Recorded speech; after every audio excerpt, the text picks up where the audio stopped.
we are making some Cheeseling chaat. You can see the ingredients, whichever we require for a simple chaat. Take some tomatoes, take some onion,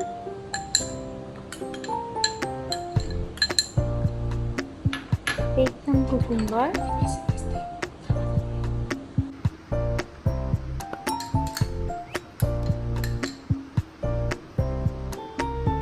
take some lemon juice,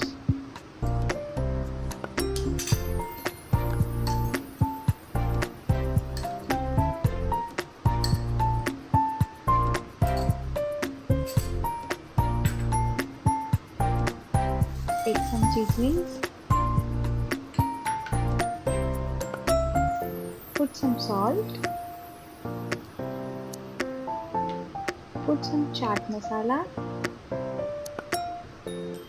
and mix. Mix, mix, mix.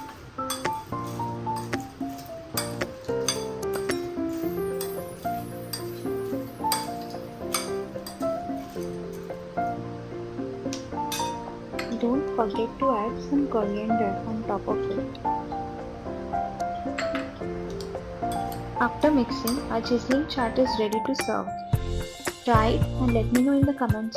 Thank you.